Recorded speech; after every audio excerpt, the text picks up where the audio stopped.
am Professor Patrick. Professor? Dr. Professor Patrick. Welcome back to part 3. We're going to finish up the pediatric section with neurology, rheumatology, dermatology, and some developmental defects. So the learning objectives for neurology are to diagnose and manage common pediatric neurological trauma, to differentiate neurocutaneous disorders, to analyze the cause of neuromuscular disorders, to identify and treat the signs and symptoms of meningitis, to manage and treat common seizure subtypes, and to interpret brain tumors by history and physical exam. So the newborn neurological trauma section, we've got a case of a 6-year-old newborn who's being examined by the pediatrician in the newborn nursery. She was born to a G1 mom with gestational diabetes at 41 weeks by forceps delivery assisted. On exam, if there is crepitus and discontinuity of the left clavicle, this would be a clavicle fracture. He would treat with observance or a figure 8 splint, and it will form a callus in 1 to 2 weeks and usually heal.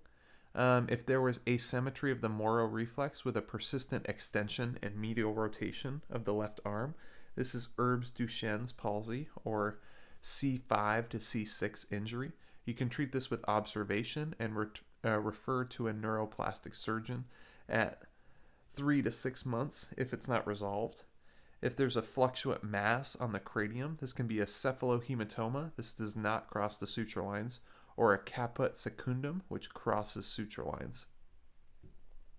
For neurocutaneous syndromes, we've got a case of a 3-year-old refugee who presents to the pediatrician upon entry to the U.S. He has a history of severe seizures and developmental delay. On exam, there's a 5 centimeter non-blanching erythematous plaque in the region of the trigeminal nerve that's been stable since birth. So this is Sturge-Weber syndrome. You can treat this with seizure control and observance for ocular pressures. Next, we've got a case of a 7-year-old with a history of developmental delay who presents to the ED for seizure. On exam, there's multiple hypopigmented macules on his trunk. Neuroimaging shows multiple nodules suggestive of hamartomas. So this is tuberous sclerosis. There's a risk for multiple immature malignancies such as facial angiofibromas, adenoma sebaceums, cardiac rhabdomyomas, and renal angioleiomyomas. Last, we've got an 8-year-old who presents to the pediatrician with increased headache and vision change. On exam, there's multiple hyperpigmented macules on his lower trunk that have been present since birth. There's also axillary freckling and multiple growths on his face and neck. So this is neurofibromatosis. Type 1 is due to the NF1 gene encoding neurofibroma on chromosome 17. You want to look for optic pathway gliomas, leash nodules, which are Irish hamartomas, and neurofibromas. You can diagnose this with MRI of the brain and orbits. And last, we've got type 2, which is the NF2 gene encoding Merlin on chromosome 22, and this can cause bilateral acoustic neuromas and cataracts.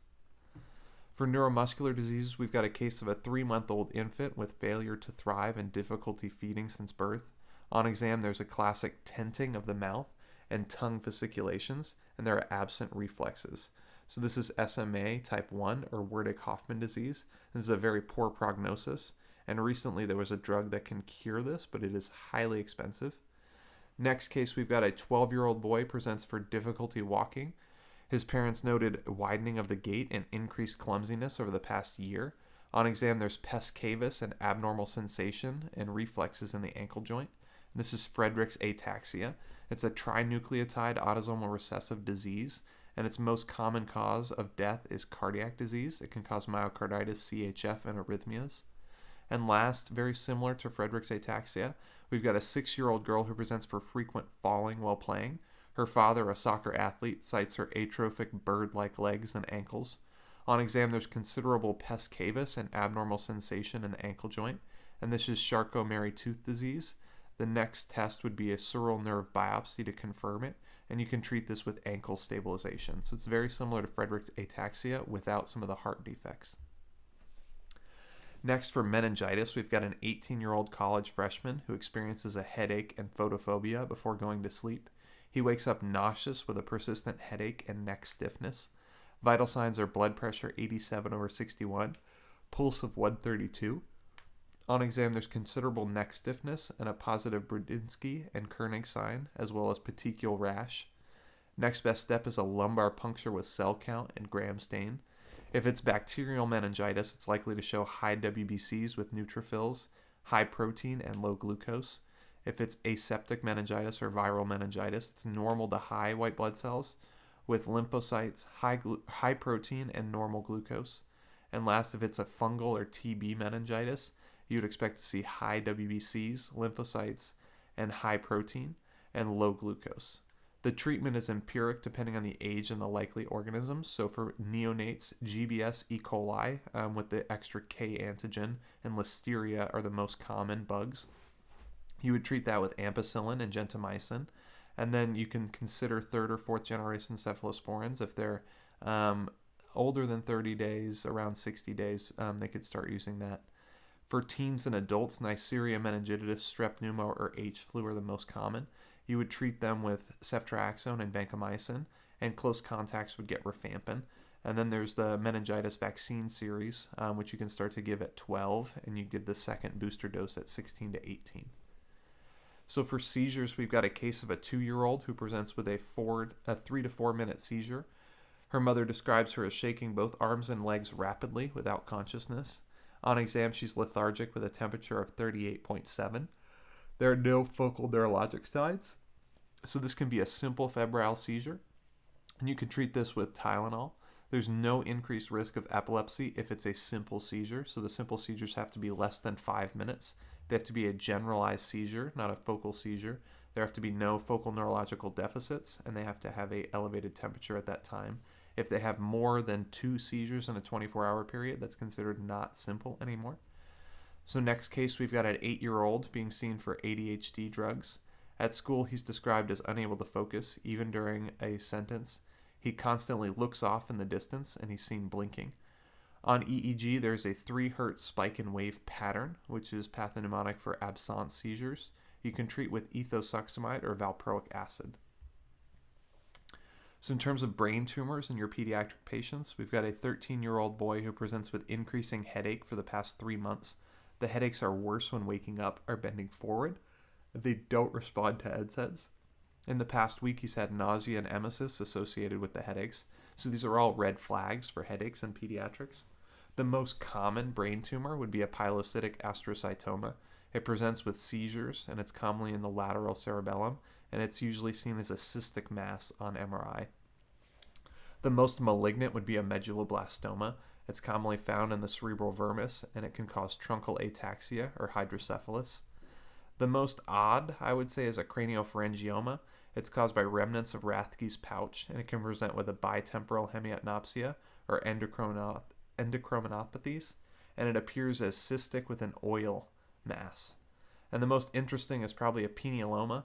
It can cause compression of the vertical gaze center and cause Perinaud syndrome, or the inability to look up and see up or down.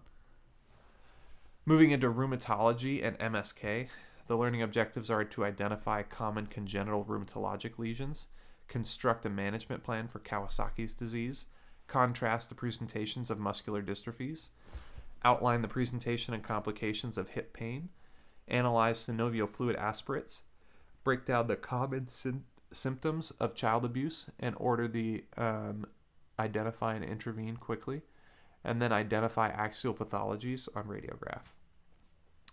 So we've got a case of a newborn seen at the pediatrician following a home birth for a broken collarbone. On exam, there's blue-tinged sclera, and the newborn also fails the hearing screening. So this can be osteogenesis imperfecta. It's an autosomal dominant mutation of COLE-A1. The blue sclera and broken bones can also lead to hearing loss with the broken stapes. Next is a 3-week-old newborn referred to the pediatrician for a foot problem. On exam, the child's foot is adducted with a varus deformity of the midfoot. So this is clubfoot or Talipes equinovarus. You can treat with serial casting or surgery. Next, we've got an 18-month-old who returns to the pediatrician for persistent fever. 3 days ago, she presented with high fever, irritability, and was diagnosed with a viral infection following a negative exam. Today, she's developed a confluent rash and fissured tongue. On exam, there is limbic sparing conjunctivitis. There's mucositis with strawberry tongue, a confluent sandpaper-like rash, that leads to disquamination of the hands and feet, and a 1.5 centimeter cervical lymphadenopathy. The diagnosis would be Kawasaki's disease. It needs to have a high fever for 5 days and 4 out of the 5 clinical symptoms here. It can often be misrepresented as a viral exanthema in the first 1 to 3 days. And the next best step here is to monitor with ultrasound and EKG. What you need to look for is coronary artery aneurysms and myocardial ischemia. And additional laboratory findings, you would see elevated CRP and ESR. There's a leukocytosis with neutrophilia as opposed to lymphocytosis in a lot of these viral infections, and then thrombocytosis and sterile pyuria. The differential includes scarlet fever, scalded skin syndrome, and hand, foot, and mouth disease. And you're going to want to treat with aspirin and IVIG, and this is going to prevent some of the complications, including coronary artery aneurysms. Next, we've got a 4-year-old girl who presents with flu-like symptoms and morning limping. She's had increased lethargy and knee pain that improves throughout the day. On exam, she has a temperature and a salmon-colored rash. So this is JIA, or juvenile idiopathic arthritis. The next step is immediate referral to optometry. You need to do a slit lamp evaluation. And some of the other labs you can see might be a positive RF, ANA, ESR, CRP. And you treat this with NSAIDs, methotrexate, and DMARDs. In terms of muscular dystrophy, we've got the case that we just saw, a 1-month-old who presents with poor feeding and tone. On exam, there are decreased reflexes, a poor suck, and mouth tinting, as well as a bell-shaped torso. And this is Werdig-Hoffman disease, or SMA1. There's respiratory and nutritional difficulties that usually lead to an early death. And then once again, there's a new medication that was just approved for this, but it is wildly expensive. Next, we've got a 6-year-old who presents with difficulty standing up and gait abnormalities. On exam, there's calf hypertrophy and 4 out of 5 strength. This is Duchenne's muscular dystrophy. It's an X-linked recessive, or an X-linked dominant deletion of dystrophin, which destroys muscles until progression to respiratory failure, usually around the 2nd decade. You can diagnose this with genetic testing or a biopsy showing dystrophin. Next, we've got an 18-year-old who presents with decreased exercise tolerance and weakness. On exam, there is an S3 and a 4 out of 5 strength in the proximal muscles. This is Becker's muscular dystrophy. It's X-linked dominant defect in dystrophin. It's a mild phenotype of Duchenne's muscular dystrophy. And then lastly, we've got a 15-year-old who presents with palpitations, difficulty swallowing, and hand grip myotonia. On exam, there's thinning alopecia and testicular atrophy. So this is myotonic dystrophy. It's an autosomal dominant trinucleotide repeat, and there's common cause of death due to CHF or respiratory failure. So in the patient with hip pain, we've got an 8-week-old infant brought in by her G1 mom. Her birth history was relevant for being breech, and on exam there are asymmetrical fat folds and a clunk with the Barlow maneuver. This is developmental hip dysplasia. The next best step is an ultrasound, and you can treat with a Pavlik harness or surgery. Next case is a 6-year-old taken to the pediatrician due to a limp. The child does not complain of very much pain in the knee, but the hip has a noticeable gait abnormality. The diagnosis would be leg calve perthes or LCP disease. The next step is hip X-ray or MRI, and you're looking for avascular necrosis. You can treat this with bracing and avoidance of weight bearing. Lastly, there's a 14-year-old with a BMI of 32 who presents with a painful knee. On exam, there's an antalgic gait and limited range of motion of the hip. And this is slip cap femoral epiphysis, or SCFE. The next step here is x-rays of the hip, and you want a frog leg view. And the treatment is going to be surgical pinning to avoid osteonecrosis. So the patient with more bone pain, a case of a 14-year-old basketball player presents for knee pain that's worse whenever he jumps and runs. On exam, there's a painful, palpable nodule on the tibial tubercle where the patellar tendon inserts. The diagnosis is Osgood-Schlatter disease, or jumper's knee, and you can treat this with NSAIDs, rest, and a brace. And then a 3-year-old is brought to the ED for sudden elbow pain. She was playing with her uncle, and he attempted to swing her with one arm. On exam, the child is tearful and holding her arm extended and pronated. There is no swelling, deformity, or focal tenderness. And this is a nursemaid's elbow or a radial head subluxation. and you can treat it with supination and flexion of the elbow or hyperpronation. And you want to check post-reduction films before resumption of full activities, but usually the child will be back to its normal self after reduction. For bone and joint infections, there's a case of a 6-year-old with fever, malaise, and leg pain. On exam, there's focal tenderness of the tibia, and ESR is 112. There's a leukocytosis, and this is osteomyelitis. The next step would be an MRI, and you can treat it with long-term antibiotics. The most common cause of osteomyelitis in kids is hematogenous seeding from Staph aureus, and it tends to affect the metaphysis and spares the epiphysis of the bones. Next case is a 3-year-old with recurrent viral infections who presents with knee pain and unwillingness to ambulate.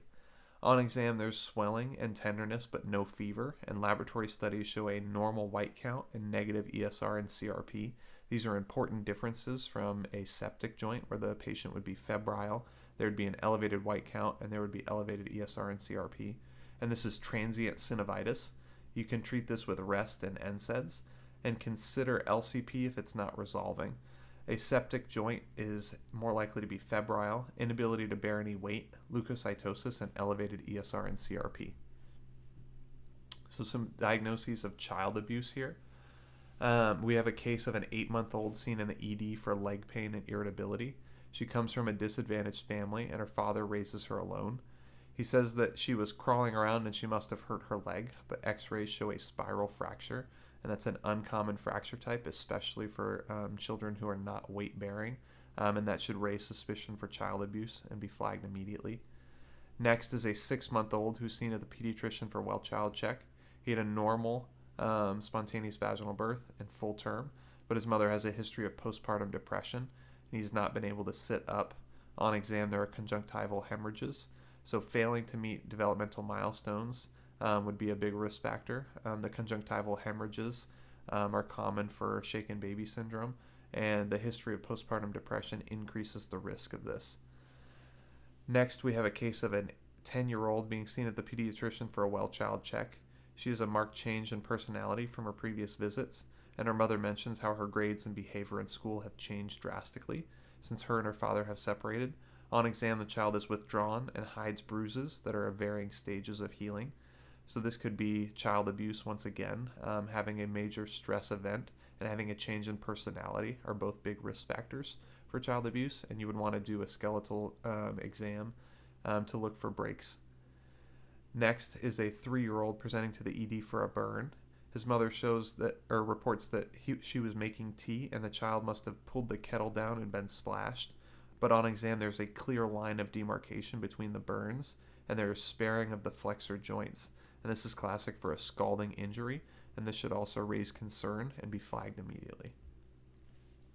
So some bone cancers. There's a case of a 15-year-old boy who presents with chronic leg pain. On exam, there's a palpable soft tissue mass over the right femur and mid-shaft. X-rays show a spiculated sunburst pattern and a periosteal elevation, or Codman's triangle. The diagnosis is osteosarcoma. You can also see an increased ESR and ALK-Phos, and you want to treat this with surgical resection and chemotherapy.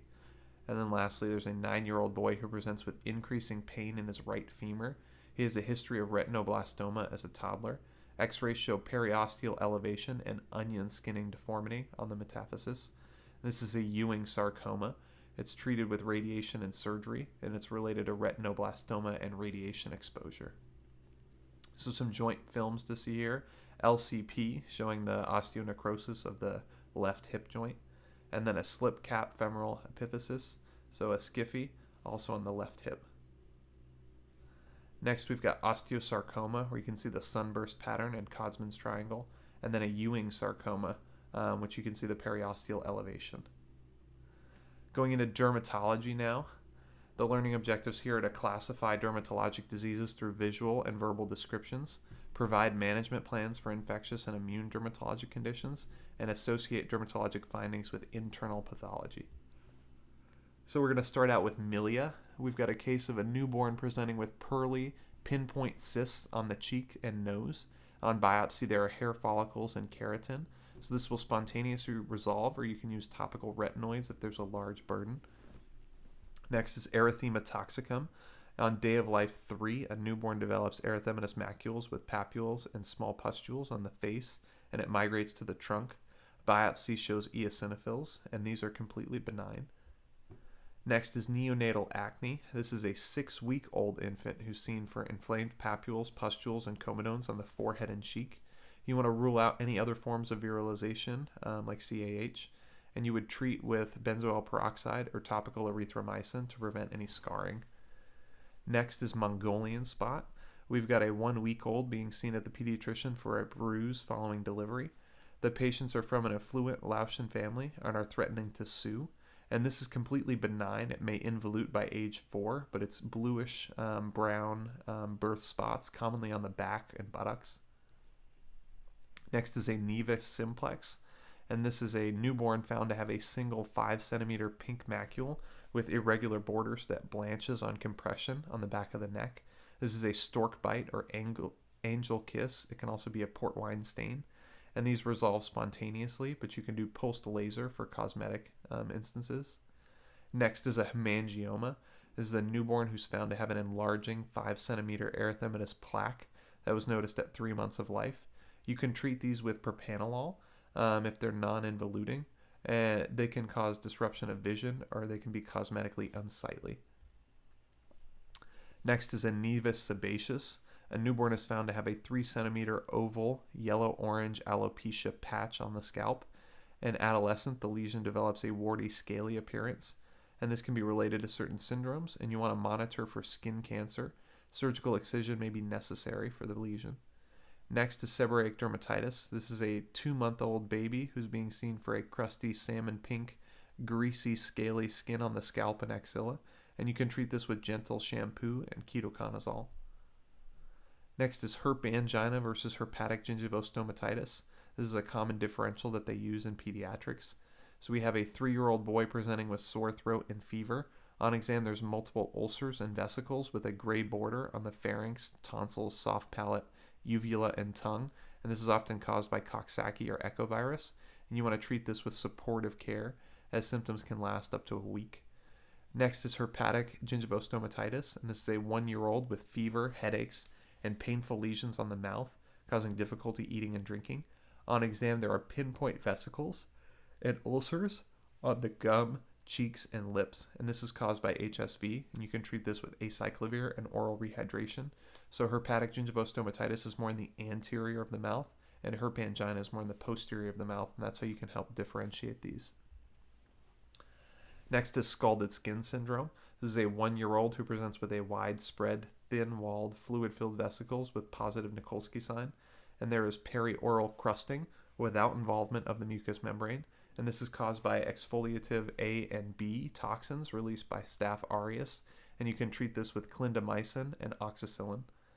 Next is impetigo. It's a 6-year-old who presents with painful perioral vesicles with a yellow or honey crusting, and it's caused by Staph aureus or Strep pyogenes, and you can treat this with mucoporicin ointment or oral dicloxacin. Next is acne vulgaris. We have a 15-year-old presenting with open comedones and pustules leaving scars. So there's a step-up therapy for acne.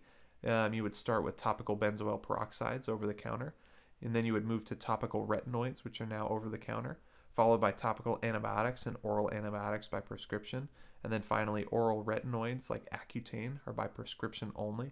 There's a very strict prescribing algorithm you have to use for those. And then for acne that you consider more hormonally related, you can try a trial of spironolactone. Next up is scabies. There's a case of a 4-year-old boy presenting with extremely pruritic linear marks on the interdigit webs and wrist and groin. Scrapings confirm the diagnosis and show the organisms. Treatment would be permethrin cream or lindane lotion. You have to treat all clothing and bedding with hot bleach and wash.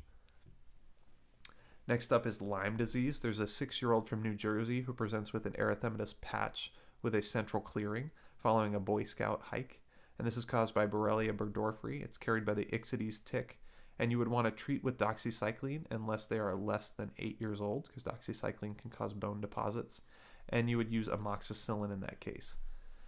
Next up is Rocky Mountain spotted fever. So there's a 12-year-old from Chapel Hill, North Carolina who presents with petechial rash beginning on the wrist and ankles before moving centrally.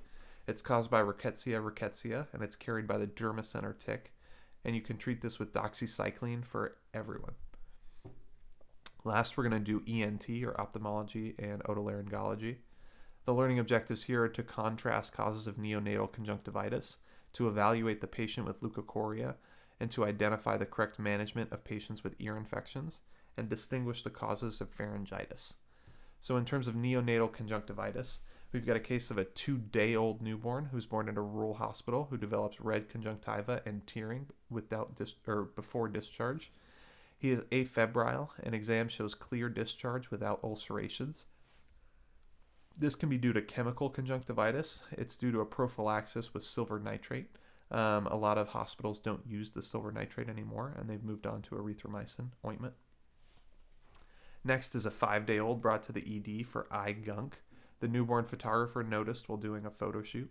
The baby was born at home with no prenatal care. On exam, she is febrile, and there is bilateral purulent conjunctivitis with corneal ulcerations, and this is classic for gonococcal conjunctivitis. You would treat this with topical erythromycin and IV cephalosporin. You can prevent with screening and erythromycin or silver nitrate at birth. And we want to compare this with a 10-year-old newborn brought to the ED for swollen, puffy eyes. He was born at home with no complications. And on exam, there's bilateral mucoid discharge and inflamed conjunctiva. And this is chlamydia conjunctivitis.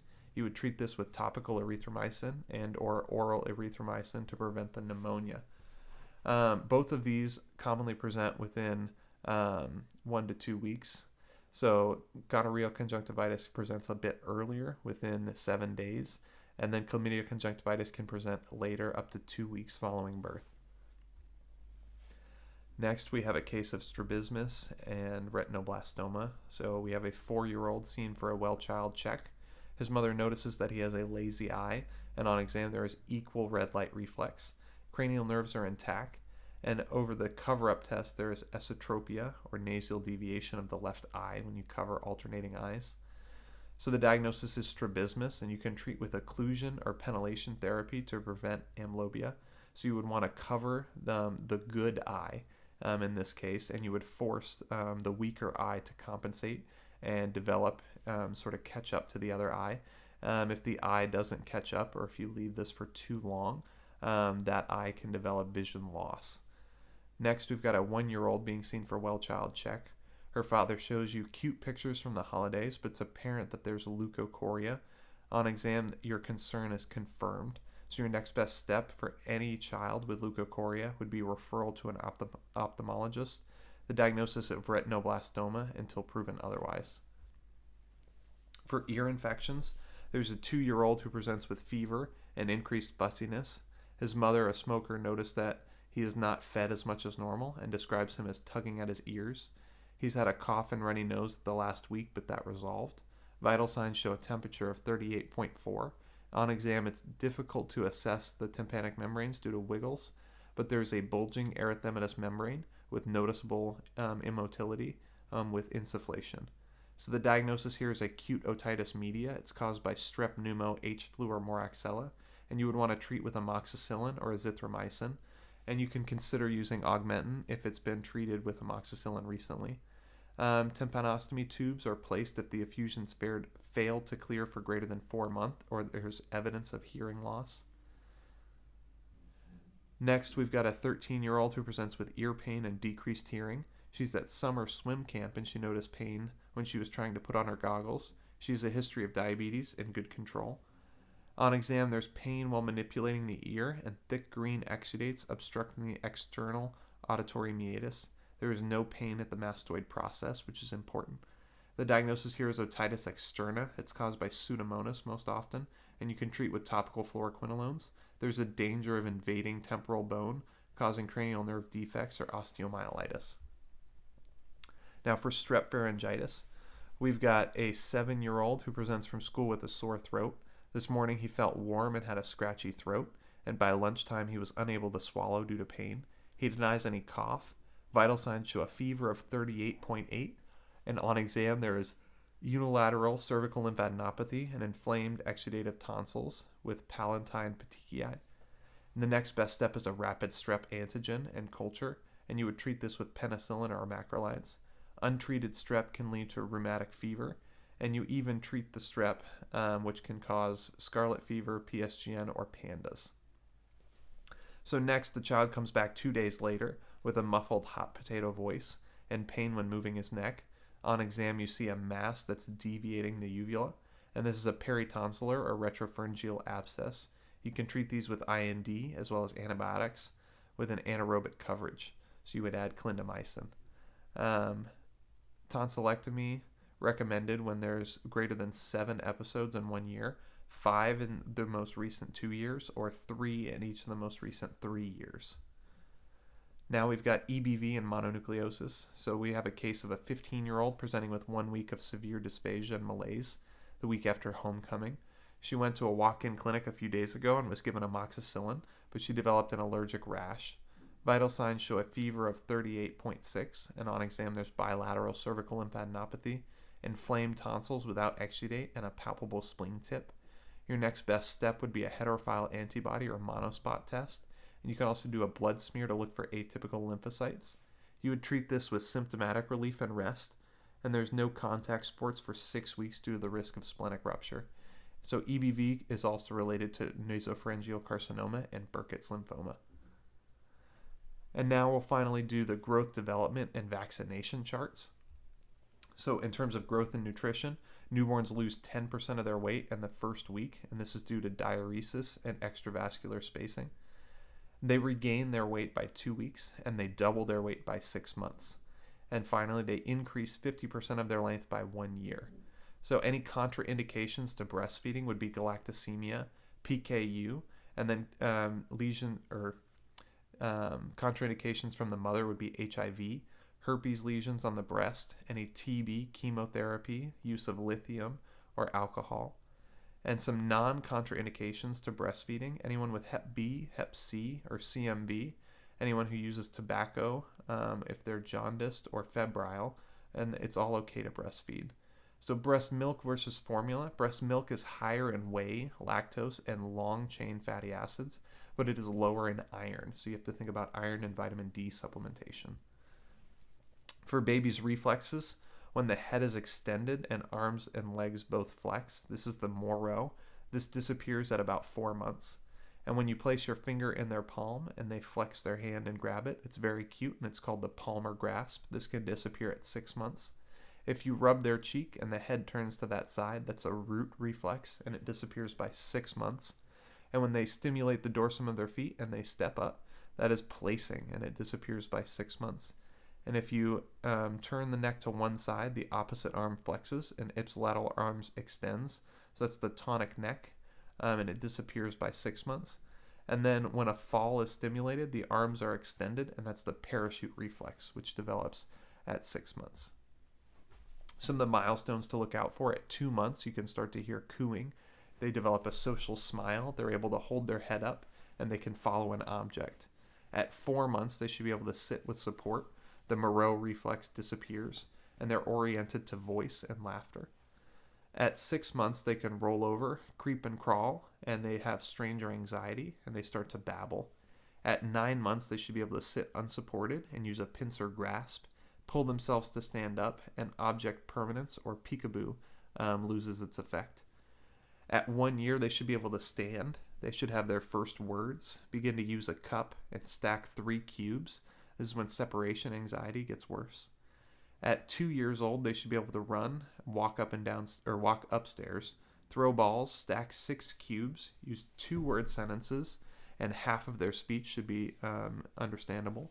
They should have 2-step commands, and they should be able to copy a line and be able to play by themselves or co-play. At 3 years old, they should be able to ride a tricycle, use utensils like a spoon and fork, stack 9 cubes, and use 3-word sentences, and 3/4 of their speech is comprehensible. They should be able to copy a circle and play in groups. And at 4 years old, they should be able to hop on 1 foot, descend stairs, identify body parts, and copy a cross. The immunizations, I've divided them up here based on what they need at birth, 2 months, 4 months, 6 months, 1 year, or when they receive the actual vaccines for the certain diseases. So this is a helpful chart if you need to refer back to this. And then the references, again, Radiopedia is where I got a lot of the x-rays.